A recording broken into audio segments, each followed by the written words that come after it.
Vamos a hablar de Francisco I, rey de Francia, y sus esfuerzos por conquistar a Madame de Chateaubriand. Así que ubiquémonos en Francia en el año 1505. En la iglesia de un pueblo llamado Morlaix se daba misa por el casamiento de una pareja noble. Ella se llamaba Françoise, tenía 12 años, ¿no? Y él se llamaba Jean de Laval, señor de Chateaubriand, y tenía 19. Dicen los cronistas. Aunque apenas salida de la infancia, lo decían mejor que esto, ¿eh? Aunque apenas salida de la infancia, la belleza de Françoise era tan acabada que robaba los corazones, robaba. Era dueña de un ventajoso talle, como me gustan las damas de talle ventajoso. Aspecto seductor, cabellos negros y abundantes, y se destacaba la blancura y el brillo de su tez. No se trataba de un matrimonio conveniente o por cuestiones políticas. Jean de Laval estaba perdidamente enamorado de Françoise. Y ella disfrutaba de lo novedoso. A los 12 años todo es novedoso. Calcule. Unos días después de los esponsales, se instalaron en el castillo de Chateaubriand.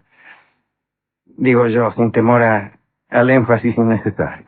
Françoise y Jean vivieron felices en el castillo durante 10 años. Eran famosos por la organización de bailongos y fiestas campestres, y en estas fiestas parece que los concurrentes se iban dispersando poco a poco, hasta que las distintas parejas iban a parar a los lugares más retirados de los bosques. Por esos tiempos era rey Francisco I, y un día alguien le habló de Françoise. Le dijo: Su Majestad, hay una mina llamada Françoise, la mujer de Chateaubriand, que está fenómena y hacen unos bailes, yo fui a uno, etc. En aquel momento Francisco no pensaba más que en los placeres del amor. Una corte sin mujer, decía, es un año sin primavera. Frases como estas justificaban el pequeño harén que tenía Francisco, al que llamaba la pequeña banda. Las muchachas eran llamadas cada noche a la Cámara Real, donde un paje las desnudaba, y pues todas esperaban la llegada del rey. Parece que ninguna se le resistía, y hasta las damas más púdicas caían enamoradas ante su presencia. Francisco se había entusiasmado mucho por las descripciones de Françoise, quiso conocerla, y envió una carta a Jean de Laval invitándolo a la corte con su esposa. Pero Jean era muy desconfiado y celoso. Y entonces se preguntó qué podía esconderse detrás de aquella invitación. Para ganar tiempo, contestó que Françoise era tan arisca que no podía convencerla de ir al palacio. Llegó una segunda carta, otra invitación más apremiante, que desesperó a Jean. No sabía qué hacer. Lo pensó un tiempo y al final fue al Palacio Real, pero solo. Cuando llegó, el rey se mostró muy decepcionado al no ver a la esposa. Entonces Jean le dijo que Françoise gustaba de la soledad y rehuía del mundo. Francisco insistió: es preciso que la traigas aquí, donde se divertirá y donde su belleza os honrará. Jean de Laval fingió aceptar y dijo que le iba a escribir. Jean tenía un plan. Le había dejado a su esposa precisas instrucciones. Había comprado 2 anillos exactamente iguales. Le dejó uno a Françoise y le dijo: si os pido que vengáis a palacio sin poner en mi carta el anillo que me llevo, responded cortésmente que estáis enferma, aunque mis palabras sean apremiantes. Françoise lo prometió. Jean escribió la carta que dio a leer al soberano y naturalmente la envió sin el anillo. Unos días más tarde, la chica respondió que no podía salir de su dominio. 3 veces se renovó la farsa. Jean de Laval empezaba a tranquilizarse. Pero su tranquilidad lo cegó y cometió una imprudencia. Queriendo que alguien apreciara su habilidad, confió el secreto a su ayuda de cámara. A los 10 minutos, el ayuda de cámara estaba proponiéndole al rey Francisco el medio para hacer llegar a Françoise a la corte. Y el rey le prometió una recompensa si lo ayudaba. El criado durante la noche se afanó el anillo, le afanó el anillo a Jean de Laval, se lo dio al rey. Inmediatamente fue entregado a un joyero que lo imitó. Luego la joya fue devuelta a manos de Jean, que seguía durmiendo. Al día siguiente, en la cena, Francisco I se mostró más alegre que de costumbre. Cantó una composición suya, era buen cantor. Organizó un concurso de historias galantes, era todavía mejor contando chistes puercos. Y más tarde volvió al acecho.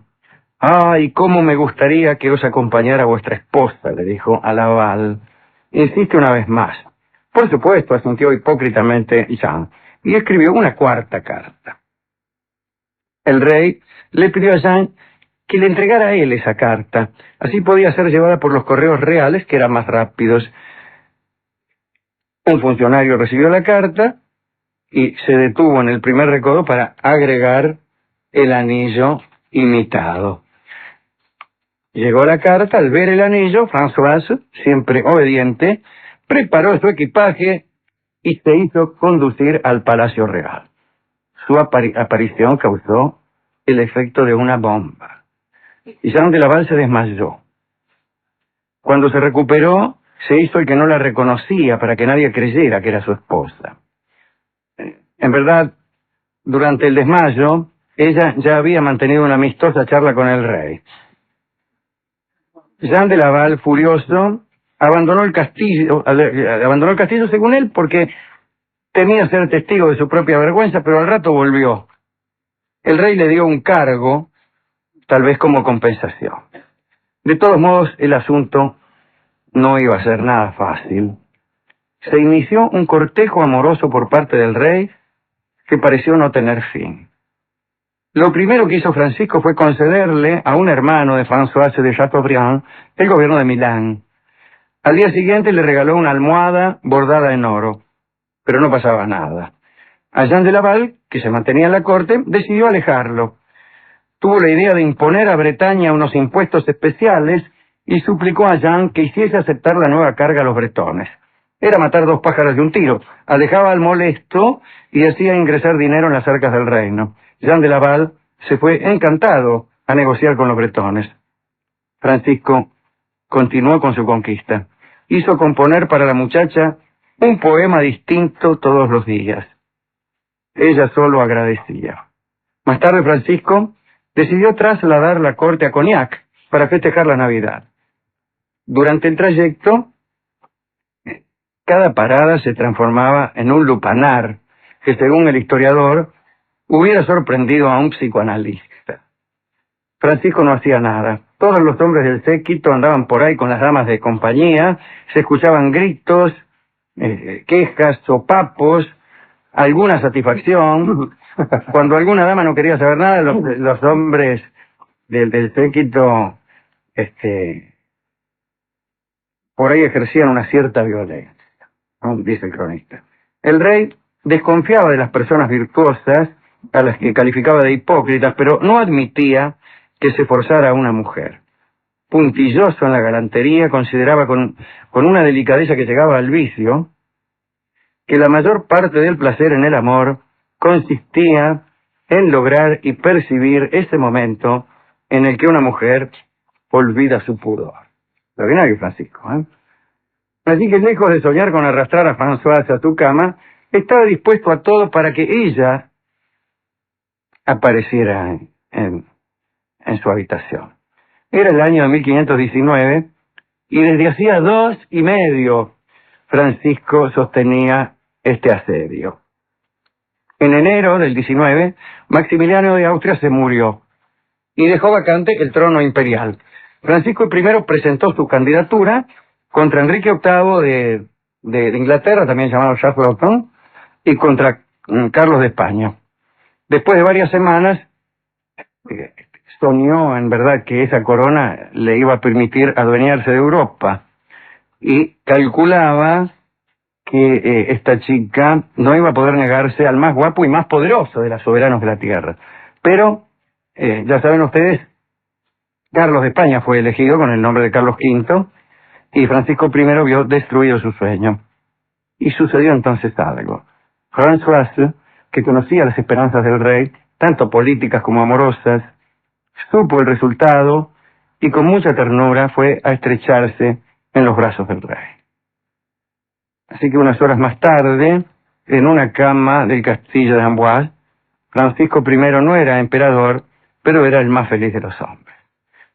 La victoria del rey, la victoria amorosa del rey, no tardó en ser conocida por todos. Los palaciegos envidiaban a Francisco y las damitas de la pequeña banda contemplaban con odio a aquella mujer que acababa de vencerlas a todas. Françoise se había transformado en la favorita y lo fue por algún tiempo. La reina Claudia no manifestó ninguna amargura, no provocó ninguna escena, por el contrario juzgó prudente mostrarse sonriente y amorosa. Esta actitud encantó al rey, que sentía horror por escenas que hacían tan fatigoso el adulterio.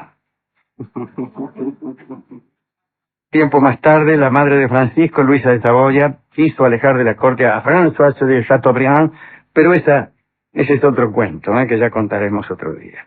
Así terminó este largo asedio de Francisco I.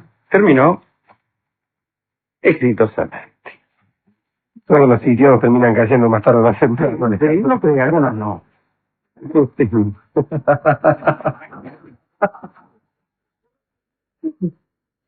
¿A quién dedicar esto? Desde luego a Françoise de Chateaubriand, al marido, a las chicas del pequeño escuadrón, etcétera. Y a Francisco, que era un señor simpático. Está bien, que pudiendo forzar a lo mejor por su cargo, Alejandro estaba en contra de esto, ¿no? Y prefería invertir lo que hubiera que invertir. Por Reinaldo podría decir, bueno, mira, acá soy el rey, se terminó la milonga. Claro, basta, placa. Momento. Te quiero gustar. Te quiero gustar. Y no me gusta qué sentido tiene. Para eso me tomo el 107 y entro a manosear señoritas. Y se trata de no recibir nada a cambio. Bien, hemos ido a la discoteca y hemos contado esta historia y recordó el discotecario el tango, el bellísimo tango que se llama Hágame el favor, que es seguramente la frase central del asedio de 2 años y medio de Francisco I.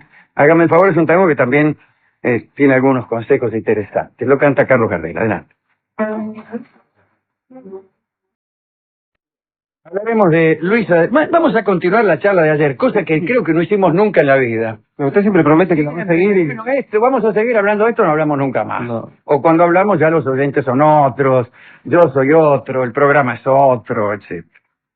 Y ya no me acuerdo, ni nadie se acuerda. Pero ayer hablamos de Françoise de Chateaubriand y hoy vamos a continuar la historia. Resumen de lo publicado. El rey Francisco I de Francia había logrado conquistar a Françoise de Chateaubriand después de 3 años de cortejo. Entre los innumerables regalos del rey estaba el haber nombrado al hermano de Françoise al frente del gobierno de Milán. Este hermano era el conde de Lautrec. Ahora bien, Françoise tenía un marido, Jean de Laval, que había hecho lo imposible para que el rey no amara a su esposa, pero resignado terminó por aceptar sus cuernos y que su esposa se convirtiera en favorita del rey. Recuérdese que también Françoise se entregó a los brazos del rey justamente en el momento en que Francisco I perdía la elección frente a Carlos V de España, Carlos I de España, que fue después Carlos V del Imperio. Muy bien, convertida en amante oficial, empezamos la historia. Amante oficial de Francisco I de Francia, Françoise de Chateaubriand. Lo seguía en sus viajes. La corte de Francia ha tenido siempre hasta Versalles un carácter itinerante, ¿no? Los reyes iban a pasar temporadas en distintos castillos. En el año 1520, el rey Francisco I pensó en gestar un bloque, una alianza franco-inglesa, pero no para fundar una farmacia, sino para oponerse al imperio de Carlos V. Invitó entonces a Enrique VIII, al rey de Inglaterra, Charles Lawton, a Artois para negociar. Francisco fue a Artois acompañado por Françoise, iba también la reina Claudia y también Luisa de Saboya, la madre, o sea que se llevó al encuentro con el rey de Inglaterra, a la vieja, a la mujer y al amante. En el lugar del encuentro, lo hemos contado alguna vez, se dispusieron centenares de carpas hechas con telas suntuosas, carpas de seda, de lamé, etc., de terciopelo, de broderina, de villela, bueno, no sé, de seda serían. Se llevó también la mayoría de las joyas del reino y a las más hermosas damas de compañía. Todo había sido idea de Françoise, porque pensaba con ello agradar al monarca inglés. Le dijo Francisco: che, Francisco, mira, pongamos unas carpas que reíte de Serrasane, llevemos las joyas, vamos a mostrarle a este tipo, al rey de Inglaterra, quiénes somos. Entonces vestite bien, llevo unas minas bárbaras, comida, bebida, etcétera. Cuando se produjo el encuentro, el rey de Inglaterra quedó aturdido ante tanta pompa y también envidioso de la amante de su par francés. Habrá dicho: ¿cómo este tipo tiene una amante más linda que las mías? Bien, las conversaciones parecían buenas. Después de varios días de charlas en la campiña, los reyes se despidieron. Francisco I estaba convencido de que Enrique VIII regresaba a Inglaterra maravillado y dispuesto a iniciar una alianza con el reino francés. Pero la verdad es que la opulencia de Francisco tuvo un efecto deplorable sobre Enrique VIII. Había quedado profundamente herido en su amor propio. Dijo: qué bien este tipo acá, con las carpas, hacerme quedar a mí que vine hecho un croto. Poligris. Vine de Sporlandia, dijo Enrique VIII, y viene este vestido con todas las medallas y he quedado haciendo un triste papel. Entonces se enojó. Días más tarde, el enemigo de Francisco I, Carlos V, fue a ver a Enrique VIII y llegó mal vestido, humilde, una media de un color y otra de otro. Eso se lo agrego yo. Y Enrique dice: este me gusta, este me está gustando. Y firmó una alianza justamente con España y Austria en contra de Francia. Salió todo mal. Luisa de Saboya, la mamá de Francisco I, culpó a Françoise de aquel desastre y empezó a urdir planes para separarla de su hijo. Ay, dice, tengo que separar a mi hijo de esta mala mujer. La acusó además de ser la amante de un militar llamado Bonnivet, lo cual parece que era cierto, pero ¿qué le importaba a Francisco? Desde hacía algún tiempo el tal Bonnivet había puesto cuernos nada menos que al rey. Una noche que Françoise recibió en su cama a este militar, Francisco I llamó a la puerta. Estaba la tipa con Bonnivet, golpeó a la puerta, chau, el rey. Un momento, por favor, contestó la favorita, ¿no, Françoise? El amante, Bonnivet, buscó dónde esconderse. Como era verano y habían puesto unos ramajes y unas hojas de adorno ahí en la chimenea, Bonnivet se metió ahí y se ocultó medio entre la hojarasca. Entró Francisco y después de abrazar a Françoise, se disculpó diciendo, según los cronistas, que tenía enormes ganas de hacer aguas. A falta de un sitio mejor, lo hizo en la chimenea con gran violencia. Era el rey. Luego se despidió de su dama, y yo venía nada más que... y abandonó el lugar. Y cuando salió el rey, salió también Bonnivet empapado, retorciéndose de risa y de llanto al mismo tiempo. Estaba muy emocionado por no haber sido descubierto, porque si lo cachaban en una de esas, era finado. Era finado. Así que bueno. Como dijimos al principio, Francisco, cuando cortejaba a Françoise, había nombrado al hermano, el señor de Lautrec, gobernador de Milán. Y parece que los rumores que la madre del rey había desparramado acerca de esta relación entre Bonnivet y Françoise llegaron a oídos del rey. Todo esto se juntó, ¿no? Francisco al principio no creyó, dijo que no podía ser, Luisa de Saboya no insistió. Pero, viendo que el hermano de François era el gobernador de Milán, Luisa resolvió que Milán se perdiera, a fin de enojar al rey contra Lautrec y al mismo tiempo contra la hermana de Lautrec, Françoise. El plan era así. Sabiendo que el de Lautrec necesitaba dinero para pagarle a los soldados, que eran unos mercenarios suizos, proyectó ponerle dificultades. En 1521, Lautrec, allá desde Milán, pidió 400.000 escudos para defender el ducado. El rey le dio la plata al señor de Semblançay, que era el intendente de finanzas, el Semblançay, y dice, mandale a Lautrec, que está ahí, al hermano de Françoise, que está como gobernador en Milán, mandale estos 400.000 escudos para que le pague a los soldados, se compren unos rifles o algo para defender ahí. Hablaba así el rey. Luisa fue a lo de el Semblançay y le pidió la plata por orden del rey, dice. Manda a decir al rey que me dé los 400.000 escudos, eso que se lo iba a mandar a Lautrec, démelo a mí que soy la madre. Tengo que pagar deudas urgentes. Y el Semblançay, respetuoso, se inclinó, le dio a Luisa la guita. Era la vieja del rey, no era cualquiera. Era la madre. Soy la madre del rey. Manda a decir al rey que me dé los 400.000 pesos que le iba a mandar al Lautrec. Dice. El tipo se los dio. Ahora muy bien, al poco tiempo, las tropas de Lautrec, como no les pagaban, se desbandaron. El ducado se perdió. Y Lautrec, desesperado, se presentó ante el rey. Francisco, que no sabía nada, lo insultó, lo amenazó con desterrarlo. ¿Qué hacés? Dice, me perdiste Milán. Lautrec se defendió y dijo que, mire, no me mandaron la guita. ¿Cómo? Dice, rey, te mandé 400.000 ducados. ¿Qué 400.000 ducados? Dice, yo no recibí nada. ¿Cómo si yo se lo diga al Semblançay? Bueno, llamaron al Semblançay. Semblançay dice, no, vino tu mamá, dice, su majestad. Dice, vino la reina madre, doña Luisa de Saboya, qué sé yo. Me dice, dame los 400.000 ducados, me dice. Le digo, tome. Y Luisa dice, no. Nunca le pedí nada, dice Luisa. ¿Cómo, señora? Dice el otro. Vino, me pidió los 400. No, nada. Y el rey ahí, ¿a quién le va a creer el rey? A la vieja. Bueno, total de todo este lío, el que pagó el pato fue el Semblançay. Lo colgaron, lo ahorcaron por malversación de fondos.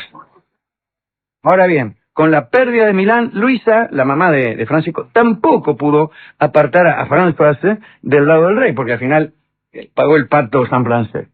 Planeó entonces otro asunto. Pensó que otra bella joven tal vez pudiera conseguir desbancar definitivamente a Françoise.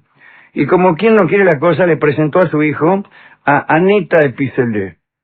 La muchacha tenía 18 años, era rubia y con un busto digno de un rey. Francisco se hizo cargo inmediatamente de aquella dignidad. Françoise desesperó cuando supo que el rey tenía una nueva amante. Desde luego hizo todo lo posible por combatir a esta chica. Se inició una lucha entre las dos favoritas. El rey, que adoraba a Françoise, estaba muy contrariado, tenía siempre que andar consolando a una, calmando a la otra, no tenía tiempo para ocuparse de los asuntos de Estado. Toda Europa estaba contra Francia y el rey mete a componer poesías para aplacar a sus dos amantes. Hay que decir que Anita de Pisseleu comenzó a ganar la batalla. El rey la visitaba más seguido. Entonces, humillada, Françoise se fue a su castillo de Chateaubriand, donde estaba su marido, el que habíamos mencionado al principio, el famoso Jean de Laval. Sin embargo, el odio de Anita de Pisseleu la siguió incluso hasta el castillo de su marido. Un día, Anita le pidió a Francisco que le pidiese a Françoise las joyas que le había regalado. Ya la mina se había ido, pero la otra, viste cómo son. Y el rey concedió lo que Ana le pedía. Envió un mensajero a lo de Françoise con el reclamo.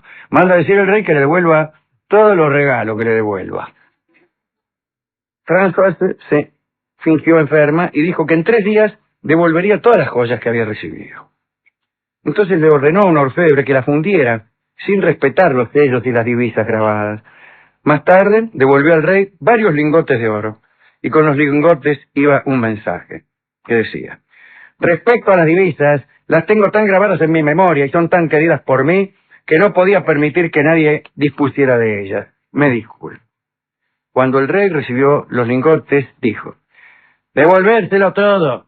Tenía una voz muy parecida a la de su amante. Lo que yo quería no era el valor, puesto que le hubiese entregado 100 veces más. Con esto, ha demostrado más coraje del que hubiese pensado podía mostrar mujer alguna. El gesto de Françoise fue admirado por toda la corte.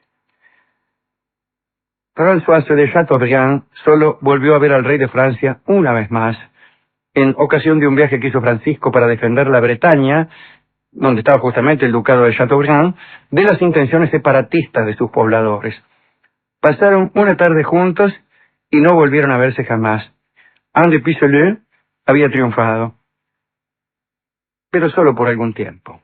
Luisa de Saboya, por su parte, apenas si pudo disfrutarlo porque murió en ese mismo año de 1531. Algunos años más tarde, en 1537, llegó a la corte la noticia de que François de Chateaubriand acababa de morir. Tenía 43 años y había conservado hasta el último instante una belleza resplandeciente. Francisco se deprimió, montó a caballo, fue hasta el palacio de su amada y se arrodilló frente a su tumba. Y lloró como no lo había hecho nunca. Después, todos se enteraron de algo espantoso. Jean de Laval, el marido, el que había disimulado sus celos durante tantos años, sabiendo que el rey ya no la protegía, la asesinó. Parece que tras haber anunciado que su esposa estaba enferma, la encerró en una cámara tapizada de negro como un ataúd. Allí la mantuvo durante 6 meses sin ver a nadie. Y luego mandó 2 cirujanos que sangraron a Françoise hasta matarla. Francisco no quiso enterarse más de aquel horror y el asunto quedó sobreseído y olvidado para siempre. Por esos tiempos ya se había puesto de novio con la duquesa de Tampes. Qué historia, ¿eh? Uh-huh.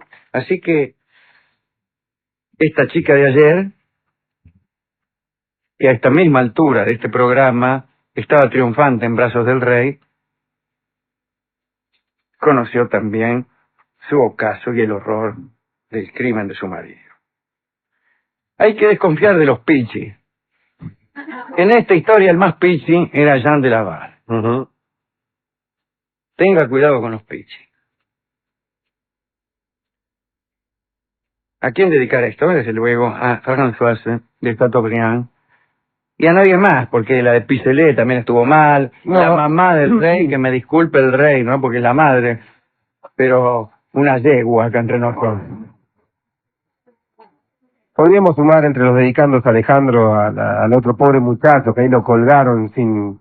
Ah, sí, al San Blancé. Blancé, pobrecito. Ah, no te la di, yo le di 400.000 pesos. Dijo, no, a mí, no, yo no le firmé nada. ¿Qué va a firmar la madre del rey? Ajá.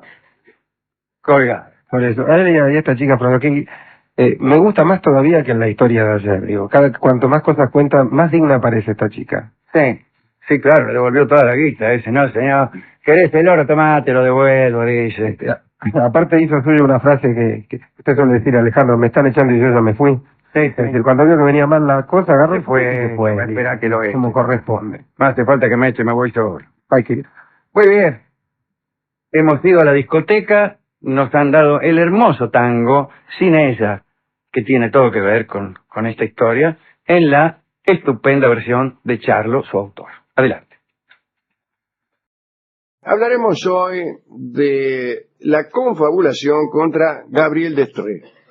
Así que ubiquémonos en Francia, en el año 1528. Era Enrique VII, no, Enrique VII no. ¿Cómo? No, Pero que hay un toma. error.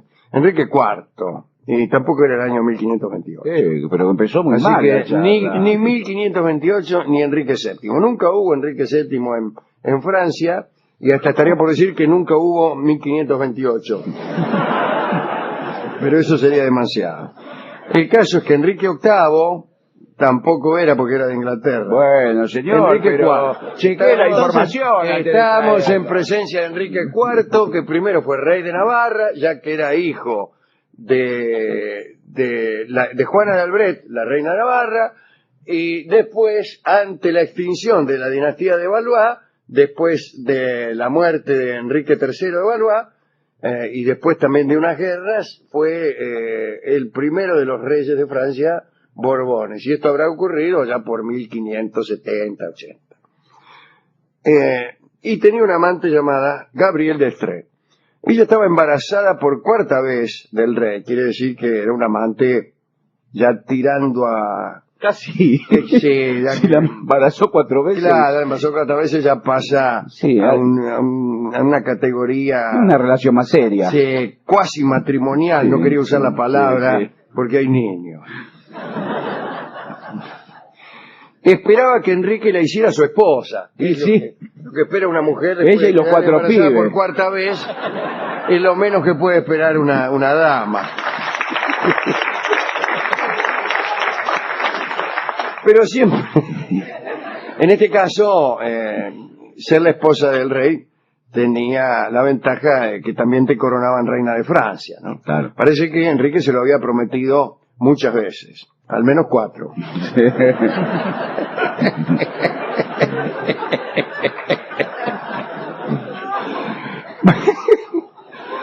Pero siempre se presentaba alguna dilación. Qué sé yo, que no nos conocemos del todo. Pero ¿cómo? Un caradura, ¿cómo puede ser? Incluso en el palacio, la verdad es que muy pocos cortesanos la querían a Gabriel, porque eran envidiosos. Eran envidiosos. Enrique en ese momento estaba casada con Margarita de Valois, que era la hermana del rey anterior, la hermana de Enrique III y la hija de Catalina de Medici. Se llevaban muy mal. Y él estaba interesado en gestionar la anulación de ese matrimonio, anulación que después consiguió. ¿Existía eso? Sí. Tenía que ser amigo del Papa. Yo sí, también tenía que adornar alguno, qué sé, bueno. Enrique estaba muy enamorado de Gabriel. Le escribía poemas. Dice el cronista que era extraño que el rey, después de 7 años de relación, expresara ante su favorita con tanto lirismo. ¿Vio? Después de 7 años uno se torna un poco cotidiano. Cuentan que los encantos de Gabriel eran tan atrayentes que la pasión del rey crecía. Ahí está el secreto de un matrimonio duradero. Los encantos crecientes de una dama y la pasión atrayente del hombre, o al revés. Cuando Gabriel recibía los versos de Enrique, pensaba que al fin sería coronada. Muchos cortesanos también lo creyeron y empezaron a rendirle honores, vio cómo son de alcahuetes. Gabriel se volvió... recibía muchos favores y se puso muy entusiasta en los cortejos privados del rey, empezó a decidir sobre asuntos del reino, empezó a opinar políticamente, ya como entrenándose para Su futura función. Exactamente. Esta chica no vivía en el Louvre, como entonces vivía la familia real, sino en una mansión de la calle Frementeau, cerca de la residencia real. Y había incluso un corredor secreto que permitía a Enrique ir cuando quisiera a visitarla sin andar saliendo a la calle. Dice el cronista que el ardor seguía tan vivo que el deseo muchas veces obligaba al rey a interrumpir entrevistas de gran importancia para pasar un rato por el corredor oculto. Estaba hablando con el embajador de Austria y le agarraba el deseo y decía, un momento, ese. Ya vengo. Ya vengo.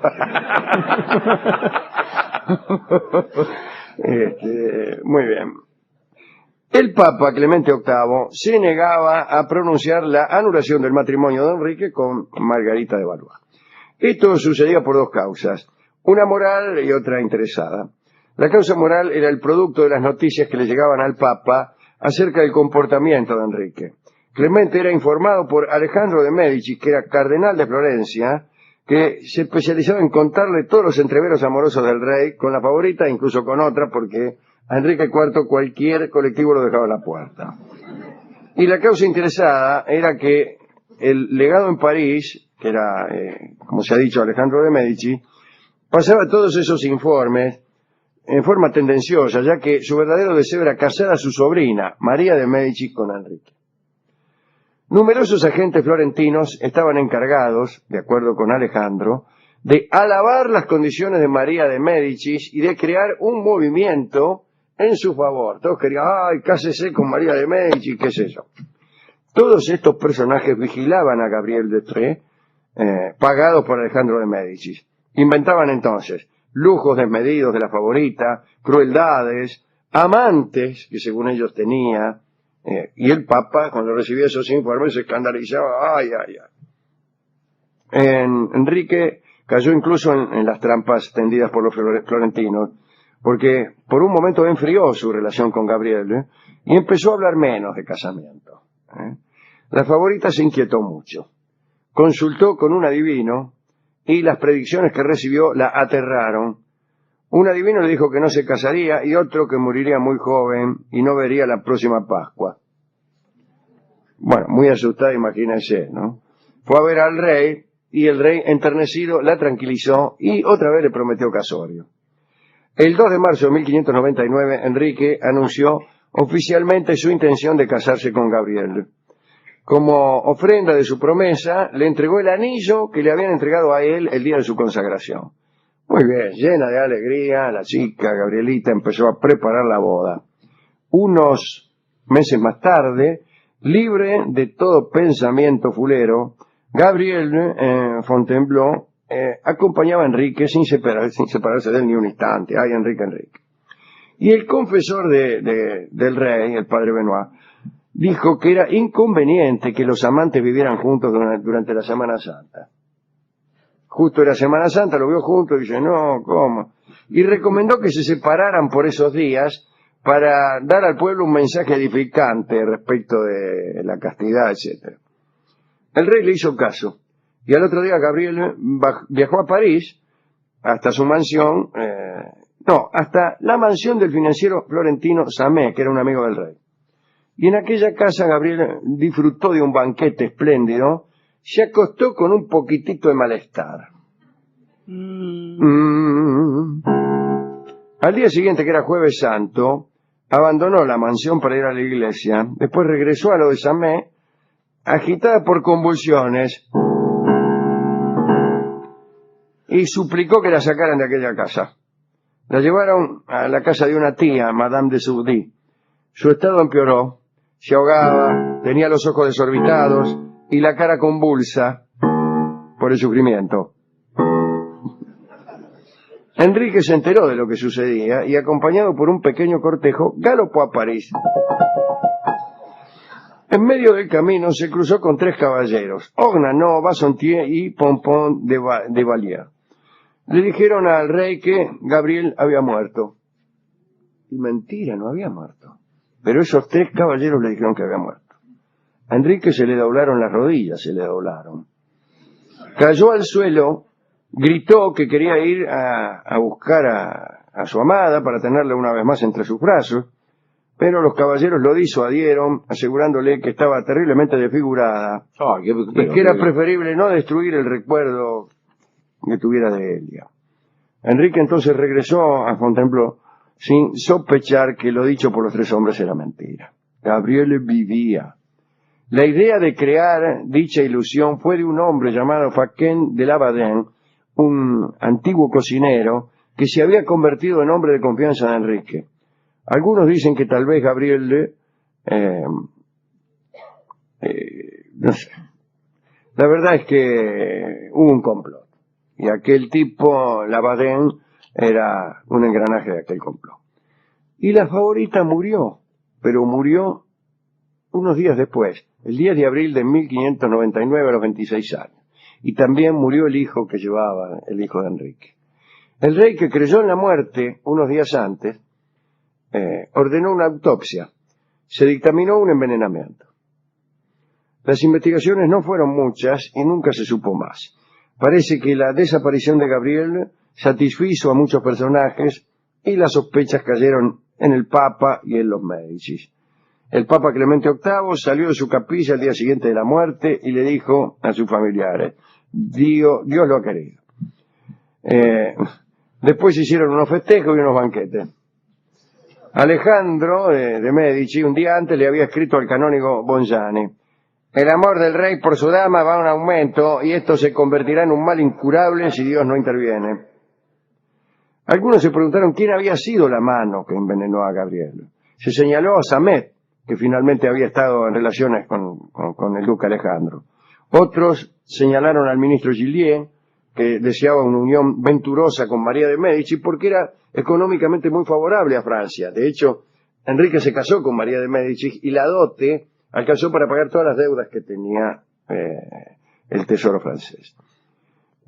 Y otros lo acusaron a Enrique, dijeron que era un cobarde sometido a los designios de los florentinos y que no sabía cómo sacarse de encima a Gabriel. Los historiadores aún no logran ponerse de acuerdo. Algunos dicen que lo más probable era una muerte natural debida a una enfermedad que atacaba a las parturientas.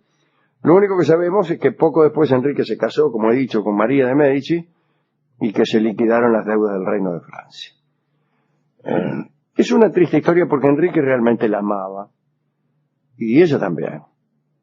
Aunque lo engañaba a veces, Gabriele no es otra que aquella que estaba en el lecho de Enrique IV, en ocasión de una anécdota que hemos contado mucho. Ella estaba con un tipo. Ah, sí, me acuerdo. Y llegó Enrique y el tipo se escondió abajo de la cama. Y Enrique se puso a comer unos caramelos que tenía. Por ahí le tiró 3 o 4 caramelos para abajo de la cama. Y se levantó y se las tomó. Extraordinario. Bueno, o sea, le convidó bombones al nieto que estaba abajo de la cama y que había yacido con su novia. De todos modos, queda mal el pobre Enrique acá, que era un buen tipo, Enrique. Era un rey popular. La gente lo quería mucho. La gente lo quería mucho y su principal meta era conseguir que la gente pudiera comer todos los días. Eso es lo que él decía. Bueno, hemos ido a la discoteca y le hemos contado esta triste historia, la historia de Gabriel d'Estrées, el amante de Enrique IV. ¿Qué dijo el discotecario? Fue bastante insensible, la verdad. No le importó. Se puso a contar una historia de él. De él, que nada que ver con... Nada que ver, que decía que tenía una novia en Martín Coronado y que no la veía más porque le quedaba lejos. Y bueno, es una historia de amor. Sí, bueno, parecida. no va a comparar. Nos dio un disco diciendo que era para ilustrar la historia de Enrique IV y a mí me parece que historia recuerda mejor la historia de él, ya que se llama La novia ausente. Pues se puede estar ausente por haberse muerto, pero también por vivir en Martín Coronado, que es una de las peores formas de ausencia que se conoce. Entonces vamos a escuchar la clásica versión de Carlos Gardel del tango que se llama La novia ausente. Adelante. Hablaremos esta noche sobre Cora Pearl. Es un personaje muy interesante sobre el que escribió una pequeña biografía Bruno Partridge, que es un escritor inglés, autor de La historia de las orgías. Es un librito delicioso, extraordinario. Bueno, también escribió esta biografía de Cora Pearl. Así que vamos a ver quién era. Dice el cronista: la vida de Cora Pearl, aunque ella no lo supiera, iba a ser breve. ¿Qué cosa, empezar a escribir diciendo la vida de fulana iba a ser breve? Quiere decir que te sitúas en el comienzo de la vida de esa persona. Bueno, era una persona original, creativa. Bueno, fue prostituta, vamos a decirlo de una vez. Y porque ya no soportaba más. Ya sabe que los secretos en estos tiempos duran 10 segundos, inspectore. Fíjense qué lindo dato este. En sus últimos años, Cora, antes de escribir sus memorias, se puso en contacto con todos sus amantes para preguntarles cuánto estaban dispuestos a agarpar para no figurar en el texto, que era un texto comprometedor. Parece que todos formaron. Y dice Bruno Partridge, muy pícaro, ¿no? Esa idea debió resultar muy rentable a juzgar por lo aburrida que resultó la obra terminada. Garparon todo. Bueno, esta chica nació en Devonshire, en Inglaterra, en 1835. En realidad se llamaba Emma Cruch. Lo primero que tenemos que decir sobre Cora Pearl es que su nombre era Emma Cruch. Claro. Extraordinario. Los padres tuvieron 16 hijos. El papá de Cora era músico. Se llamaba Frederick Cruch. Era un buen violonchelista. Tocó por ahí. Tocó en la Catedral de San Pablo en Londres. Y fue el autor de una canción muy famosa. Nunca tuvo mucho éxito, pero sí con esta canción de la que ya todo el mundo se ha olvidado. Se llama Kathleen Mavourneen. Se llama la canción. Era una canción muy popular en cierto tiempo y nada más. Pero la verdad es que la familia sufría constantes incertidumbres financieras, estaban llenos de deudas. El padre abandonó la casa en 1847, se fue a Estados Unidos y nadie supo más nada. Su madre, desesperada, la madre de Cora, ¿no?, mandó a Emma, que era Cora, a vivir con su abuela. Pero esta vida se le hizo insoportable a esta chica. Iban a misa todos los días, las actividades estaban restringidas al hogar, nada más. Y Emma todavía no se hacía llamar Cora, ¿no?, pero no la pasaba bien. Y empezó a callejear. Y al final conoció a un tal Robert Vignel, propietario de un famoso establecimiento de placer. Sí, está bien, señor, entendemos. Placer para algunos, qué sé. Y chao. ¿Chao qué? Se hizo prostituta. Ah, Cora estudió la vida que la rodeaba. Se dio cuenta de que la mayoría de sus compañeras tenían un destino trágico. En el mejor de los casos, las mujeres terminaban siendo pobres y desgraciadas, pero ese era el mejor. En el peor, terminaban rodeadas por enfermedad y muerte. La crónica dice que Cora estaba decidida a practicar su oficio con mayores expectativas. Su objetivo era convertirse en la mujer cuidada por selectos amantes que tuvieran los medios para mantenerla y cuidarla.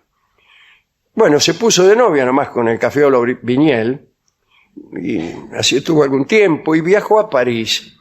Se hacían pasar por una pareja casada. Y a ella le gustó tanto París que se quedó ahí, y el cafeólogo Vignel regresó a Londres, pero sin ella. Y ahí la dejó.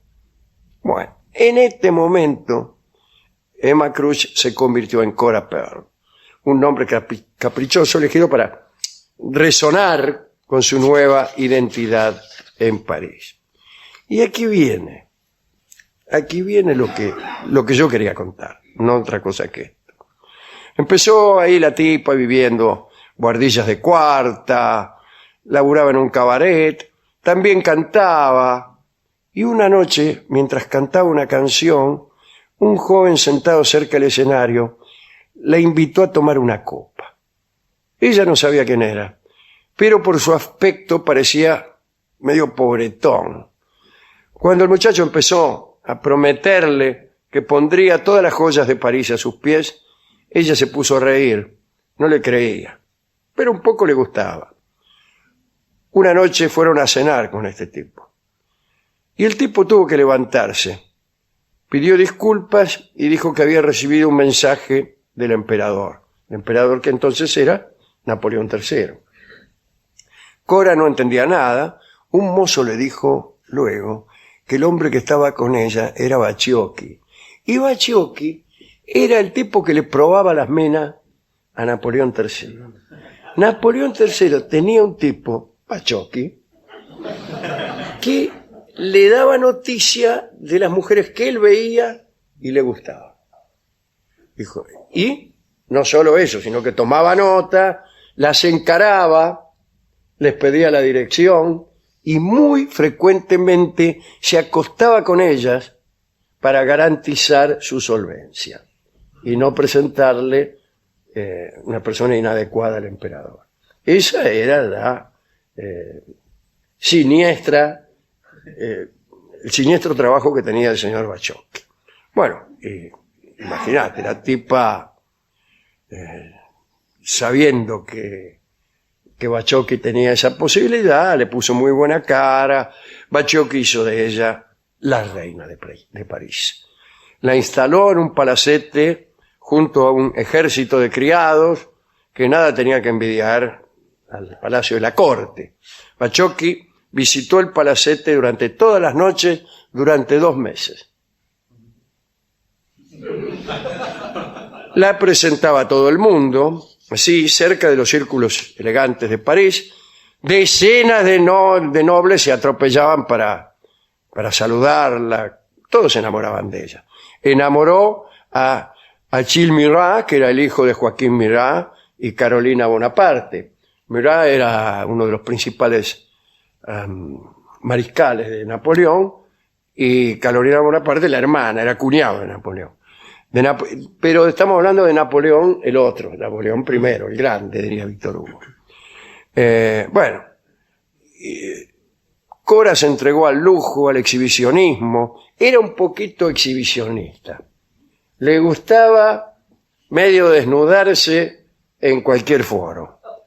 En una oportunidad se hizo trasladar completamente desnuda como muñeco de torta sobre un pastel gigante. Bueno, o sea, estaba desnuda arriba de una torta. Sí, ¿y qué? Bueno, pero no es como un muñeco de torta. Arriba de la torta generalmente se ponen muñecos, Sí. no señoras. Sí, pero esta era tamaño señora. Sí, y bueno, ¿qué? Entonces no le parece. Bueno, la próxima vez le voy a poner un muñeco arriba de la torta. Organizaba fiestas donde mantenía a los invitados en estado de permanente expectación. Varias veces hizo su aparición, no sentada a la mesa, sino sobre ella, desnuda entre los platos, adentro de una gran bandeja cubierta. En una de esas apariciones, al levantar la tapa, apareció toda bañada en salsa. ¡Qué delicadeza! Sí. El escultor Galois la modeló en mármol y se pidió a Napoleón III que ubicaran esa escultura junto a la Venus de Milo en el Louvre. La propuesta fue rechazada. Logró poner a la moda una bebida llamada Lágrimas de Cora Pearl. Fue expulsada. La policía la expulsaba de todas partes. La expulsaron de Montecarlo, Niza, Vichy, Roma, Baden-Baden. Bueno, en Baden-Baden, por ejemplo, le habían prohibido la entrada al casino hasta el día en que ella llegó del brazo de un primo del Kaiser. Y como venganza, Cora hizo distribuir petardos a sus servidores y lo ponían abajo de las mesas de juego. ¡Bum, bum! Es un buen chiste. Bien. No se sabe cuándo, porque este fue el caso más dramático entre los amantes de Cora. Un señor llamado Alexander Duval. No se sabe cuándo el tipo la vio a Cora, señor, por primera vez. Pero el muchacho se enamoró. Le dijo, ordéname morir y moriré. Aquí ella le dijo, prefiero que vivas y pagues mis deudas. Y las locuras que Duval cometió por Cora no tenían límites. Y no recibía casi ninguna compensación, ella no lo quería. De tanto en tanto lo dejaba dormir en su cama. Le regaló, él a ella, un collar de diamantes enormes y en otra oportunidad le regaló un libro de 120 páginas maravillosamente encuadernado. Y ella lo recibió con desprecio hasta que se dio cuenta de que cada página del libro era un billete de 1.000 francos. Así que se lo quedó. Bueno, con el tiempo, tal como todos estábamos esperando, lo abandonó. Por esos días, ni más ni menos que Offenbach, que también se enamoró de ella, le ofreció un contrato para que actuara en una opereta. La gente llenó el teatro solo para admirarla, dice la crónica. Invariablemente, entusiasta de exhibir sus encantos físicos a cualquier audiencia, tomó el papel de un Cupido cantante en la opereta Orfeo en el inframundo. Así se llamaba la opereta de Offenbach. Se presentó 12 veces.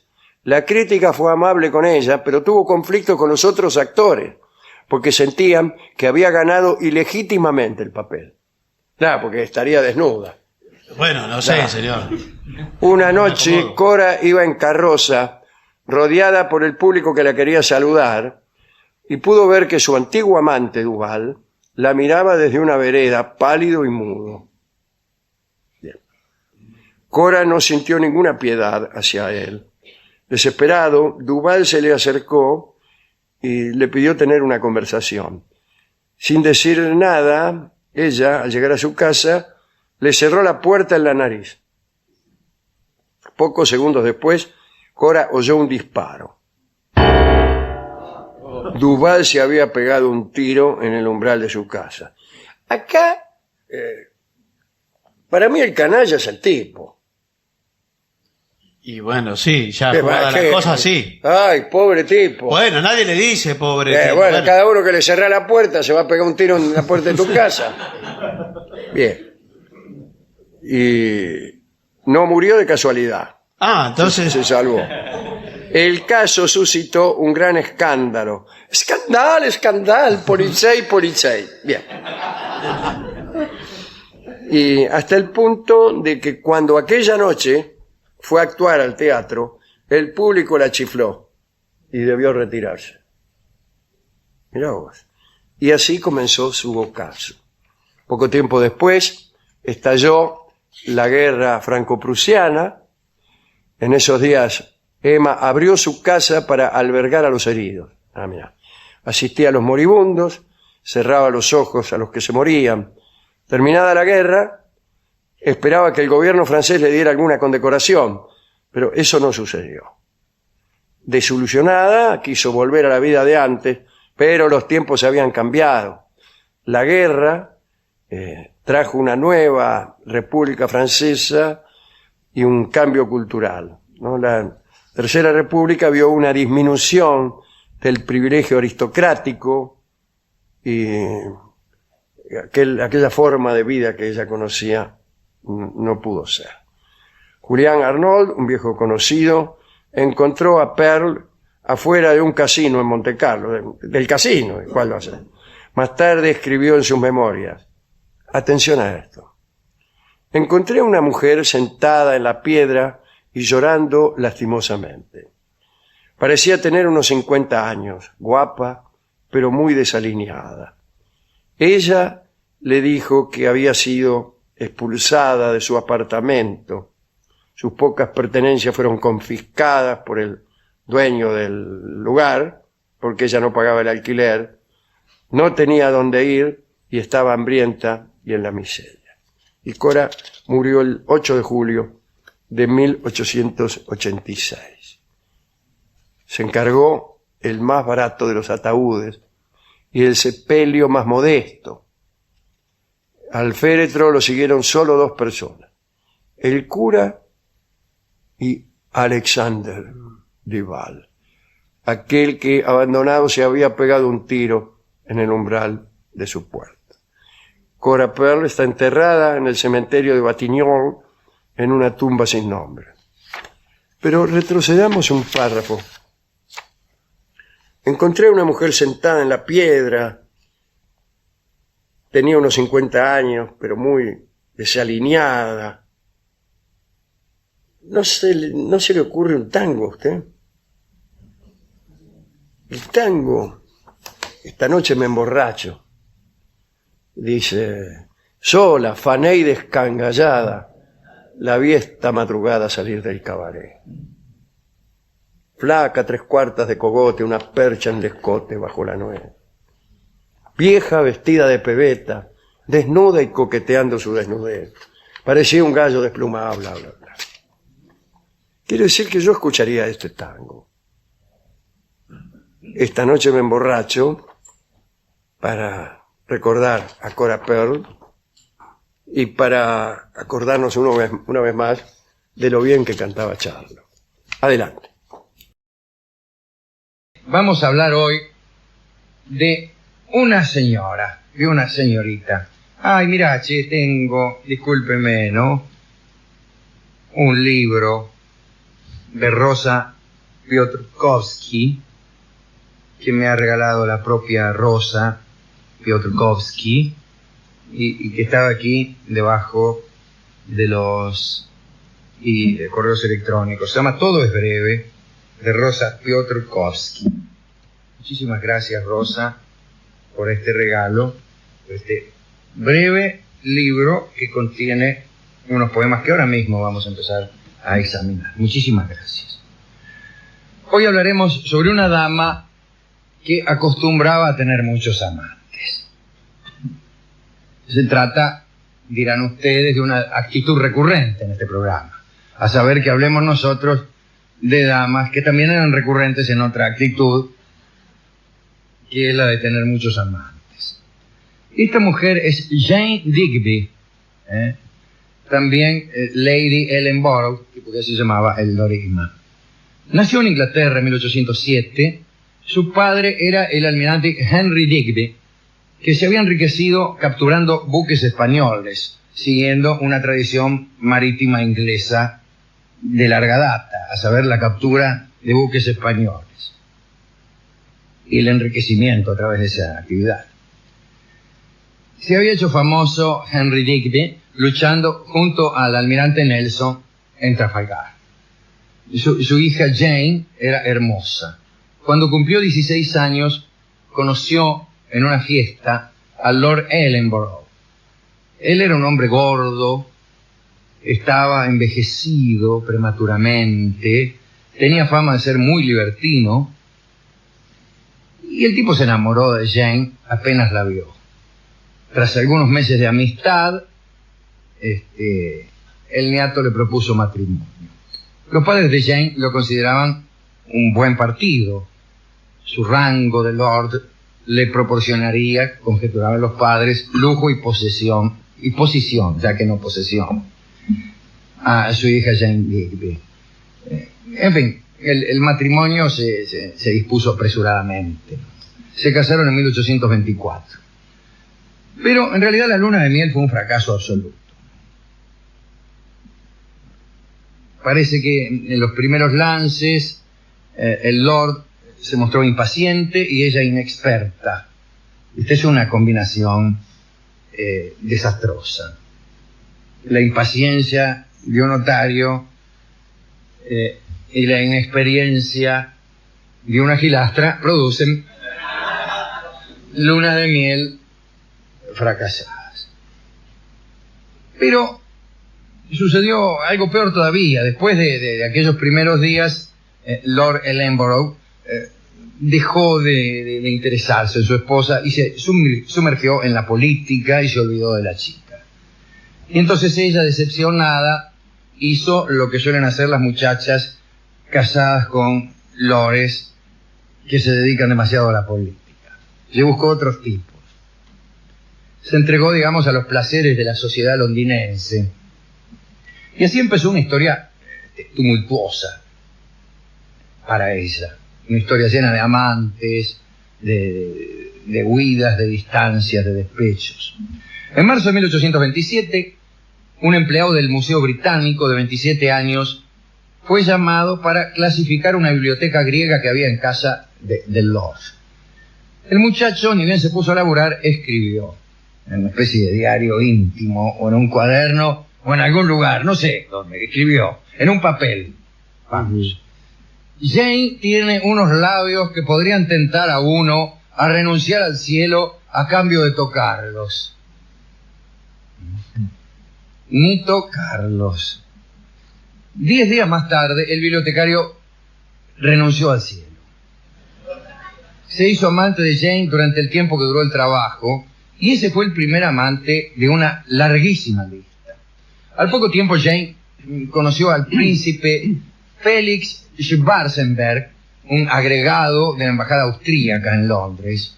Era un hombre apuesto, alto, delgado, y tenía unos poblados bigotes negros, poblados por pelos. Cuando oigo decir que alguien tiene un bigote poblado, me imagino toda clase de habitantes dando vueltas por los bigotes. Es muy feo realmente decir que alguien tiene los bigotes poblados por piojos, por ejemplo. El caso es que el muchacho Schwarzenberg tenía unos bigotes negros. Y dicen que Schwarzenberg tenía poderes místicos. Escribió su biógrafo, es decir, el que le hizo la biografía. El exceso de fuerza vital del príncipe Schwarzenberg queda demostrado por su influencia magnética sobre las mujeres. No de una manera romántica o figurativa, está muy bien esta aclaración, sino efectiva y médica. Las mujeres se le acercaban y lo tocaban. Lo dice Graves. Y yo creo en eso. Félix había estudiado anatomía y había escrito comedias musicales. Y es una combinación muy rara. Supongo que los estudios de anatomía no le habrán servido de mucho a la hora de escribir comedias musicales, pero esto de creer que todo lo que uno hace debe servirle para otra cosa es una idea más propia de vendedores de tostadoras eléctricas o de diván escama. Parece que Schwarzenberg hablaba con ingenio sobre cualquier tema. Su única debilidad como diplomático era que le gustaban mucho las mujeres. Y cuando conoció a Jane, la pasión fue inmediata y además mutua. Comenzaron a encontrarse todas las noches y pronto Jane quedó embarazada. Escándalo general. Era una mujer casada. Y el marido no la visitaba. Imagínense, Lord Ellenborough pidió al rey que autorizase el divorcio. Y el soberano era la única persona que podía otorgarlo, ¿no? Y lo otorgó. Jane jamás volvió a ver a su marido y se mudó junto a Felix Schwarzenberg a París. Se mudó en una mansión de la Rue Rivoli. Es una calle elegantísima. Y allí en París Jane tuvo una niña, dio a luz una niña. Pero esta relación tampoco funcionó. No con la niña, sino con Schwarzenberg. Félix debía cumplir con misiones diplomáticas por todas partes y Jane quedó abandonada en Francia. Y allí se había desatado la revolución de 1830 contra el rey Carlos X y quedó Jane atrapada en medio de un levantamiento nacional, sufriendo de soledad. Y bueno, tan sola estaba, tan consternada por los sucesos, que se acercó mucho a un hombre que le habían presentado en un baile. Y ese hombre era nuestro amigo Honoré Balzac. Se hicieron amantes. Ella se divertía mucho junto a Balzac. Le encantaba verlo comer. En realidad cualquiera se hubiera divertido viendo comer a Balzac, porque parece que cuando terminaba una jornada de trabajo, y era un escritor que trabajaba mucho, ya lo hemos dicho, comía de forma desaforada. Una vez se mandó 12 chuletas, un pato, 2 perdices, un lenguado, 100 ostras, 12 peras y algún postre. Después parece que se tomaba 10 o 12 tazas de café.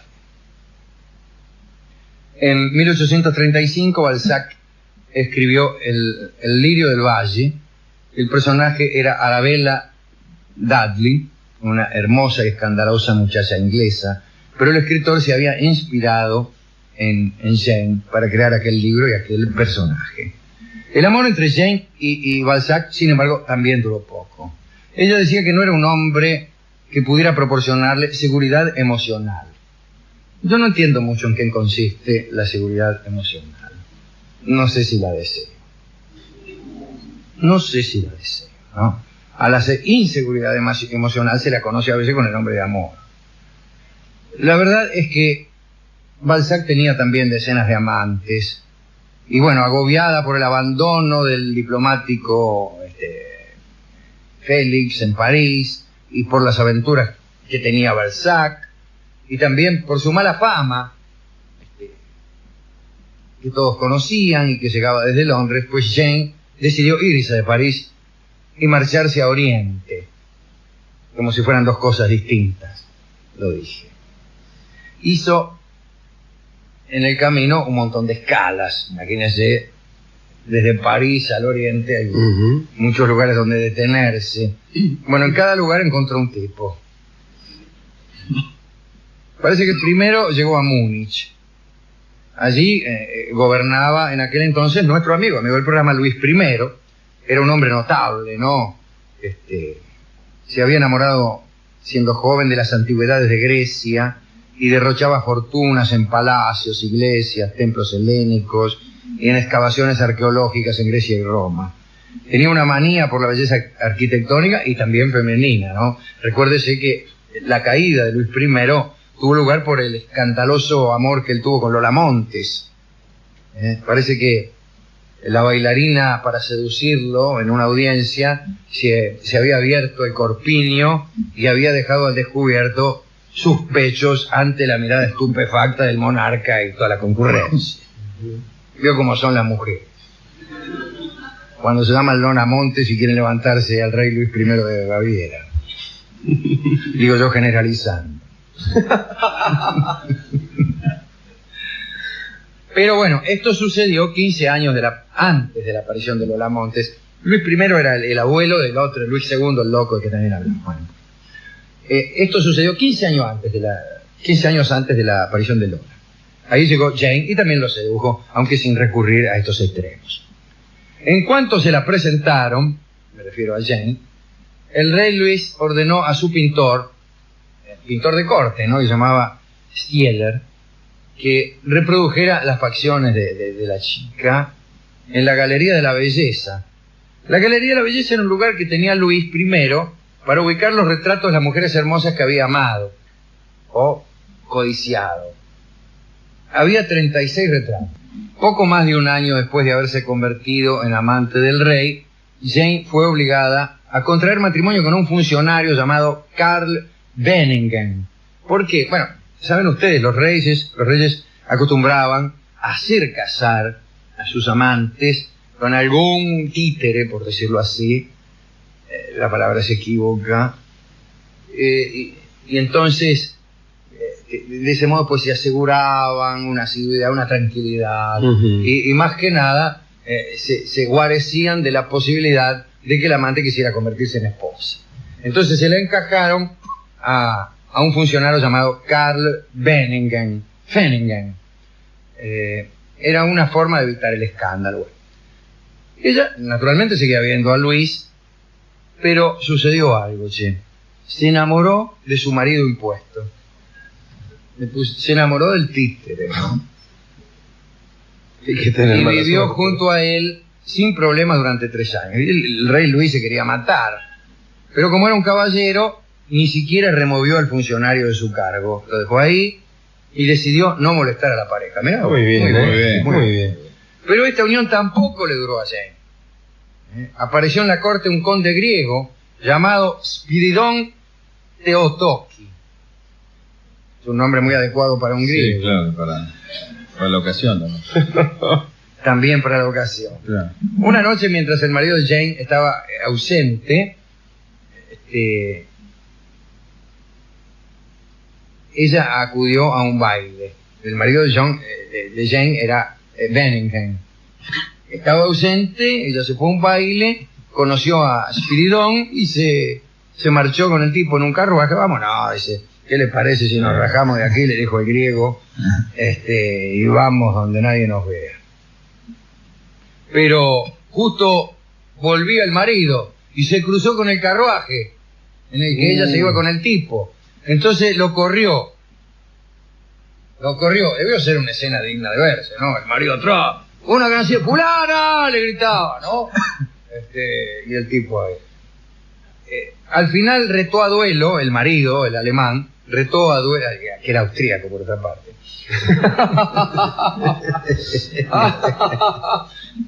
Retó a duelo al griego y parece que en el duelo Benningen disparó primero y la bala dio en el corazón de Theotokis. El conde murió y Finnegan otorgó a Jane cortésmente su libertad.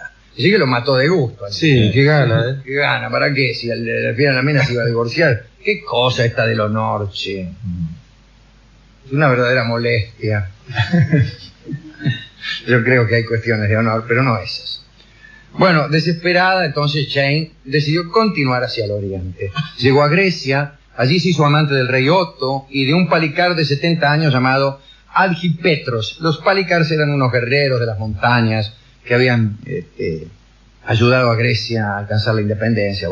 Bueno, dormían al aire libre los tipos, en campamentos, comían pan y queso y bebían vino tinto en botas de piel de cabra. Y según parece no hacían otra cosa que eso, ya que así se los describen.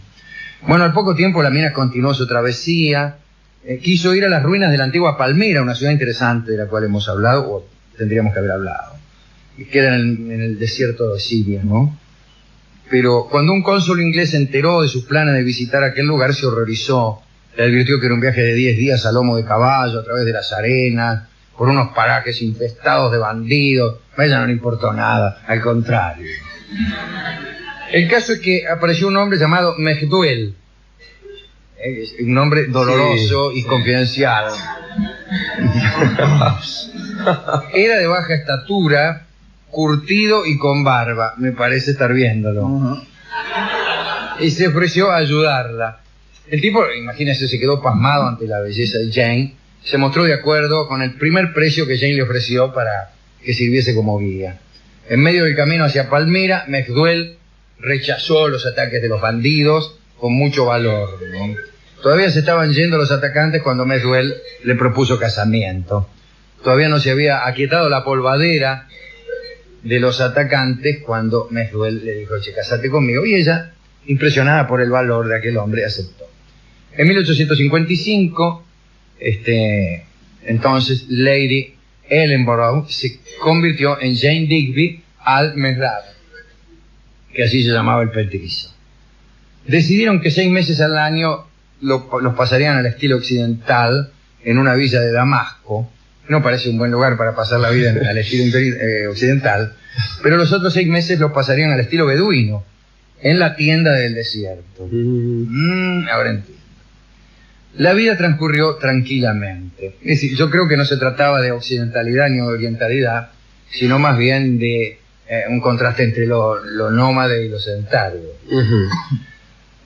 La vida transcurrió tranquilamente, es un pésimo comienzo, pero como no comenzamos.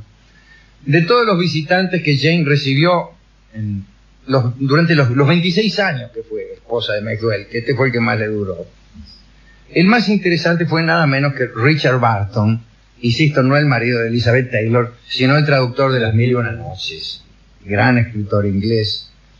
Llegaba Barton de una expedición de 4 años por el Paraguay y el Brasil. Había tardado 4 años porque había estado también en la Argentina y en Montevideo, y en Uruguay, cosa que el cronista se encarga de no decir. Hay un libro que escribió Barton sobre la guerra del Paraguay. En realidad yo creo que no estuvo en el Paraguay, no pudo, o sí que estuvo, pero tuvo dificultades. Bueno, el caso es que ese libro, creo que se llama Memorias de la Guerra del Paraguay o Crónicas de la Guerra del Paraguay, está dedicado nada menos que a Domingo Faustino Sarmiento. Ese era Richard Barton. Yo estoy cierto que Borges no conoció este libro, que yo recibí casualmente, un regalo editorial, hace muy poco. Es un libro impresionante. Porque Borges ha escrito un artículo felicísimo sobre Barton. Creo que se trata de los traductores de Las Mil y Una Noches. Y allí, casi como en una... casi con orden matemático, así una lista de excentricidades y rarezas de la vida de Barton y de su obra.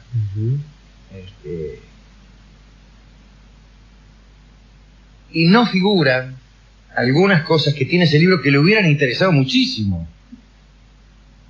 No figuran. Sí figuran algunas consideraciones que Borges debió conocer de segunda mano, sin conocer el libro. Y que están en este libro. Sobre el asado, acerca de la Argentina, que no le gustó mucho. Pero hay en todo el libro una serie de denuestos contra Rosas, por ejemplo, que Borges no se hubiera perdido. No, claro. La felicidad que le hubiera ocasionado a Borges saber que Barton había denostado al restaurador. Bien, perdón por esta detención, pero parece que Barton, después de estar en el Paraguay y en el Brasil, quedó como cónsul británico en Damasco y ahí conoció a Jane. Jane se sentía intrigada por Barton. Noche tras noche, parece que ella lo recibía en su villa y Barton comentó de ella que era la mujer más hermosa e inteligente que jamás había conocido. Algunos dicen que fueron amantes, yo no sé. Pero la verdad es que no hay certezas. Barton, por otra parte, estaba interesado en la vida amorosa de las mujeres árabes, vida que se encargó de describir en las anotaciones al pie de Las Mil y Una Noches. Allí es donde nos explica que las partes pudendas del musulmán van desde el cuello hasta la rodilla y que de la mujer musulmana es todo. Todas las partes de una mujer son pudendas. Bien, el que parece que la que le enseñó cosas sobre la vida amorosa de las mujeres árabes fue Jane. Y justamente Barton estaba preparando en aquel entonces su traducción de Las Mil y Una Noches. En su ensayo final acerca de la obra, un ensayo que más tarde fue censurado porque se discutía abiertamente acerca de los hábitos eróticos de las naciones, Barton se basó en material que Jane le proporcionó. Jane Digby El-Mesrad vivió hasta los 74 años. Se fue recluyendo cada vez más, pasando el tiempo con Mejduel y algunos amigos hasta el día en que un ataque de disentería la confinó a su alcoba de Damasco. Murió en 1881 y fue enterrada en la sección protestante del cementerio judío de la capital siria, que es árabe. Qué maravilla de vida, ¿no? Qué linda vida. Y además qué lindo que el que más le durara fuera el último de sus amantes. Qué felicidad que el amante más durable sea el último. Se me dirá, es que tiene uno menos energías para andar cambiando, quizá. Estaba más grande. Diré, déjeme creer que, déjeme creer en la durabilidad del último amante, por favor. Que a uno le dure mucho el primero. Sí. Sí, eso Es poco aconsejable, incluso. es poco aconsejable. Empiezan a pasar otros trenes y usted no está en la estación. Sí. Discúlpeme, son chistes, ¿sabes? Yo creo en el carácter perenne de algunos amores.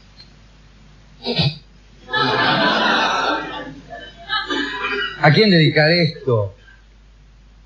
A Jane, a nuestra querida Jane Digby, pero también al petizo, al El-Mesrad, a Mejduel Al-Mesrad, así debió llamarse. A este que era de baja estatura, curtido y con barba. Me encanta la manera como se simplifica la descripción de un hombre. Era una biografía de Mejduel Al-Mesrad. Era un hombre de baja estatura, curtido y con barba. Sí. Fin. No sé más, profesora. Tuve que ir del médico.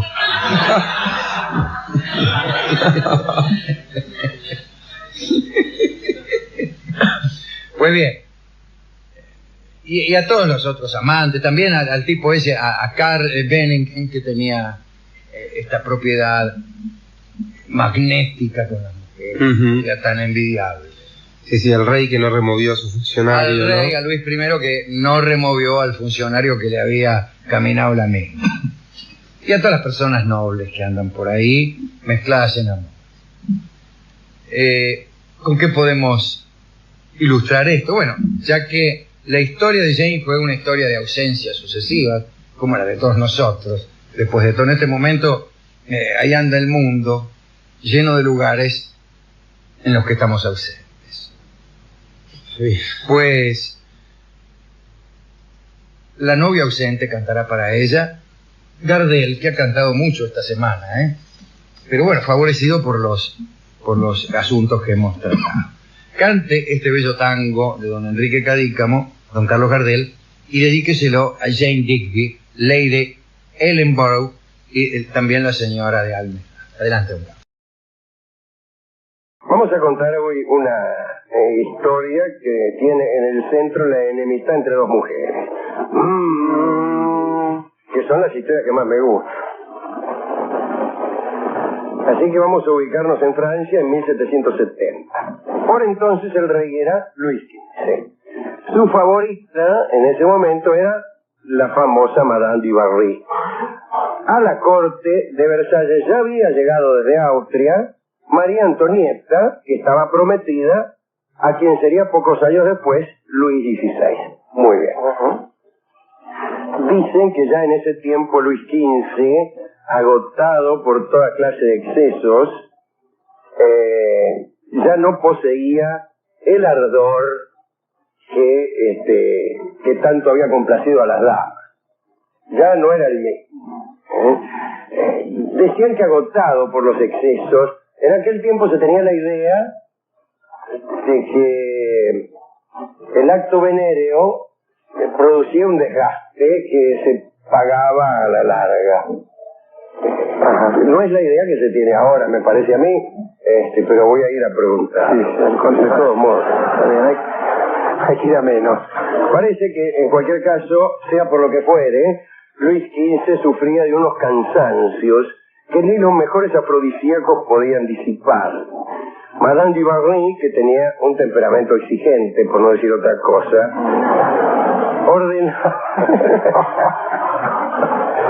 ordenaba a los cocineros que prepararan unos platos adecuados para poder obtener los favores del rey.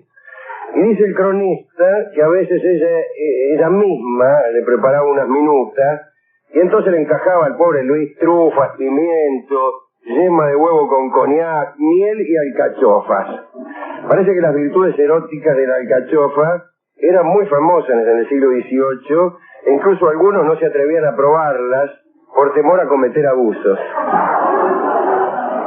No me dé una alcachofa porque no respondo de mí, condesa.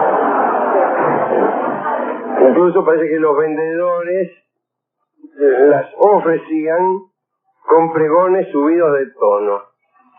¿Te imaginas? En la feria. Claro, alcachofa.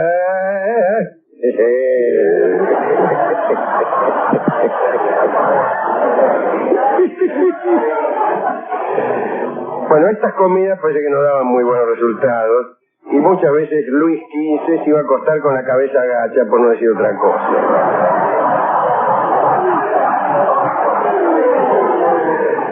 Al poco tiempo, Madame du Barry parece que andaba con un tal Aiguillon, que tenía a su cargo la dirección de los asuntos extranjeros, que parece un chiste. María Antonieta, en otro orden de cosas, ¿no?, odiaba a Madame du Barry. O sea, la que estaba prometida con el príncipe odiaba a la favorita del rey. No soportaba que en Versalles estuviera tan aceptada aquella institución de las favoritas. Ella, María Antonieta, iba a ser reina y no estaba muy a gusto con la idea de que, llegado el tiempo, su esposo la fuera a engañar de una forma casi legal.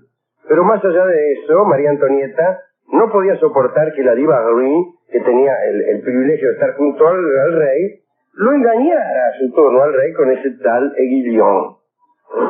Pero la cosa no terminaba allí. Además de odiarla por favorita y por infiel, la diva Barry era anti-austríaca. Entonces esto también ponía muy mal a María Antonieta. Era anti-austríaca hasta tal punto que hizo que Aiguillon, su amante, descuidara el nombramiento de un embajador en la corte de Viena, que no sé qué quiere decir. La indignación de María Antonieta, en tal caso, se perfiló de un modo sutil. Decidió ignorar por completo a Madame du Barry en la corte. Entonces, en los salones, en los pasillos, jamás le dirigía no solo la palabra, sino tampoco la mirada. Cuando la favorita trataba de atraer su atención con frases pícaras o grandes carcajadas, alcachofas, alcachofas, María Antonieta miraba fijamente al techo. Ay, me imagino esa cara. Pero eso parece Catita más que la Delfina de Francia. Bueno, ¿qué vamos a hacer? Llegó incluso a estar junto a su prometido a pocos pasos de la Dubarry y a entregarse a unos manoseos muy íntimos, como si se hallaran solos. ¿Entendés? Bueno. La corte seguía con atención aquellos sucesos. Me refiero a los anteriores, quiero decir, a esta enemistad. La lucha de las dos mujeres divertía a algunos pastenacas y en general se admiraba el valor de María Antonieta para enfrentarse a la Dubarry. Pero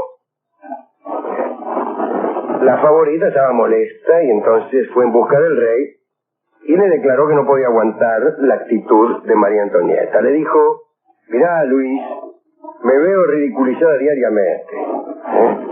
Debes obligar a esa pequeña pelirroja a que me dirija la palabra. Deseo un signo de estimación en público. El rey también se molestó bastante y prometió ayudarla. Para una favorita era terrible que no se la reconociera como tal.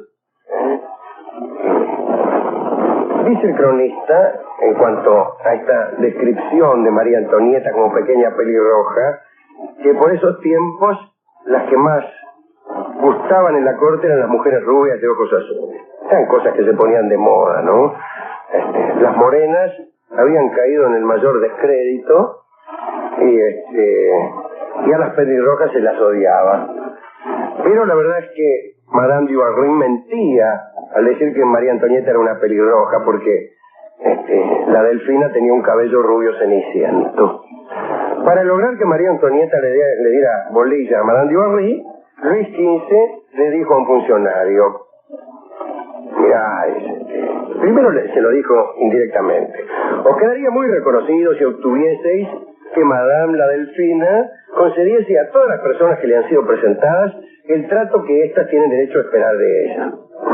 Con el reinado, ¿no?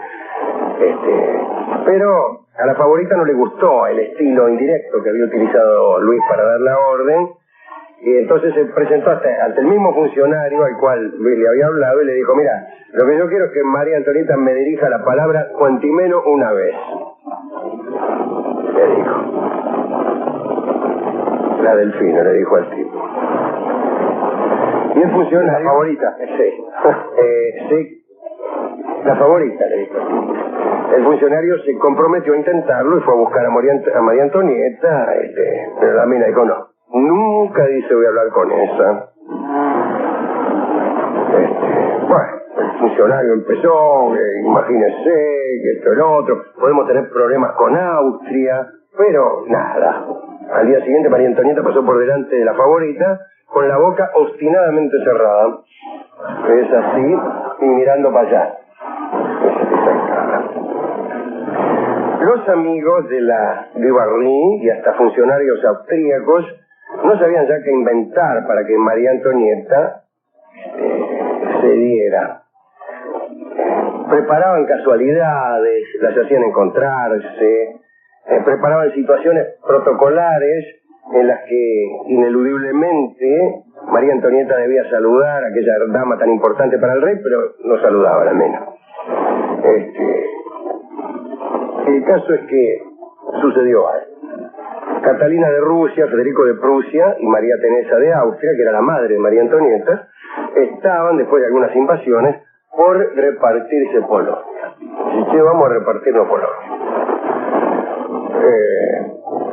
Sucedía que Francia, a través de Luis XV, tenía buenas relaciones con Varsovia, y si seguía aquel maltrato a la favorita por parte de María Antonieta, la Dubarry podía convencer al rey de que defendiera Polonia en contra de los austríacos. Digamos que María Antonieta no estaba haciendo un buen papel diplomático en Versalles, y entonces la madre de María Antonieta le mandó una carta.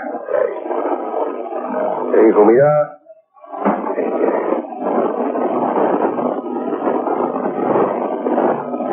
una palabra no te cuesta nada, debéis dar ejemplo y acatar los deseos de vuestro rey, qué sé yo, una frase banal, alguna mirada, no por la dama, sino por vuestro país. Y María Antonieta, al recibir aquella carta, quedó estupefacta, porque no estaba acostumbrada a que su madre, que era muy virtuosa, le aconsejara dirigir la palabra a una mujer liviana. Pero igual se ablandó, y el 1 de enero de 1772, durante una recepción, se aproximó a la diva Ri y le dijo: ¿cuánta gente?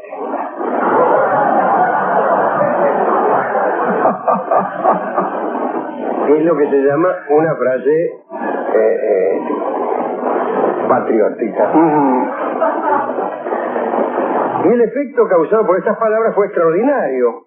La corte se revolucionó, muchos partieron al galope para anunciar este hecho en otros departamentos.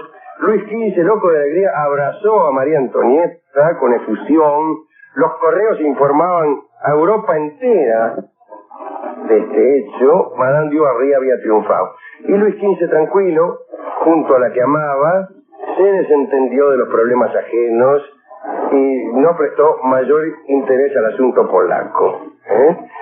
Profundamente conmovido por la habilidad de la emperatriz de Austria al escribirle a su hija, dijo que Austria obrase a su antojo.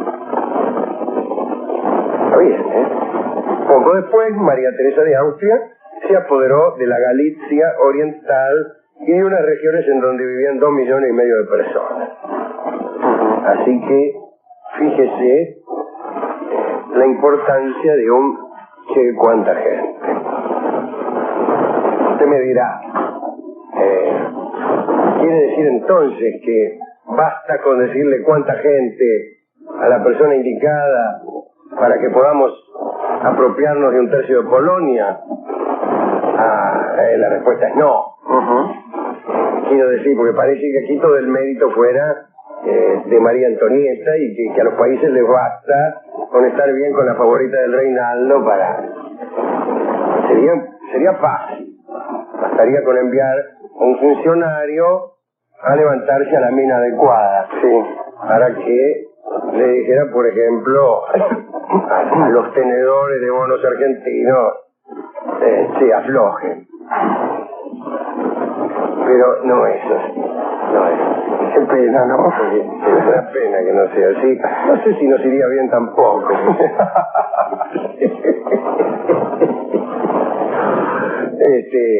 Bueno, y así terminó esta historia.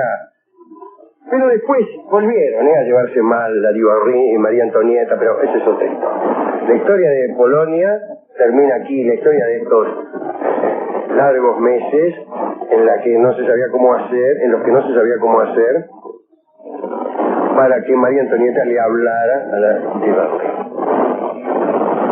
¿Esto a quién dedicarlo? A todas aquellas personas que no se hablan con nadie. Porque no hablarse con alguien significa una decisión que a veces es penosa, a veces es difícil de sostener, y aun cuando esta decisión sea muchas veces equivocada, quiere decir que para quien toma esa decisión hay cuestiones de honor, digamos, más que morales, que sería demasiado. Pero hay unas cuestiones de honor y hay unos enojos que hay que respetar. Por eso a mí cuando me sucede que alguien no me habla, que está enojado conmigo, me crece un enorme respeto por esa persona que ha tomado la decisión de no hablarme, porque se considera ofendida. El que se considera ofendido por uno le confiere a uno una cierta dignidad, la de poder ofender. Eso también tiene lo suyo. Sí, desde luego nosotros tenemos en nuestra vida gente que no tiene esa capacidad, que realmente no puede ofendernos porque yo no lo digo. Te iba a decir algo. Bueno, que No sé, usted no me habla a mí hace tanto. Sí, bueno, pero tratándose... No nos hablamos, pero disimulamos acá en el programa por razones Contractuales. contractuales. Sí, pero- no, digo, me pareció bien puntualizar esto de las cuestiones de honor, más que las cuestiones de moral. Yo, porque quien no le habla a otro por una cuestión moral, pareciera ubicarse, ¿no? En una especie de lugar superior, casi altivo. Vamos a superioridad. Ujú. En cambio, la cuestión de honor es otra historia. Sí, cuestión de honor no está enojada. Ujú. Y hay gente que incluso no se habla con personas a las que respeta y valora. Dice, no, con fulano me hablo, es un buen tipo, pero el otro día no sé qué más. Bien. Hemos ido a la discoteca a buscar tanguitos de personas que no se hablaban. Y no había. ¿No? No había porque, imagínense, un tipo que no se habla con alguien no le va a escribir un tango. No puedo caminar y quieres que salte. No te hablo, te estaré escribiendo el tango. Buscamos entonces sobre enojos entre mujeres y tampoco había. En cambio, sobre caprichos había, y estaba el fado portugués Caprichosa, que es el que vamos a escuchar ahora en la versión de Carlos Gardel. Adelante, entonces, don Carlos, cante este fado dedicado a aquellas personas que en este momento no se hablan con nadie. Adelante.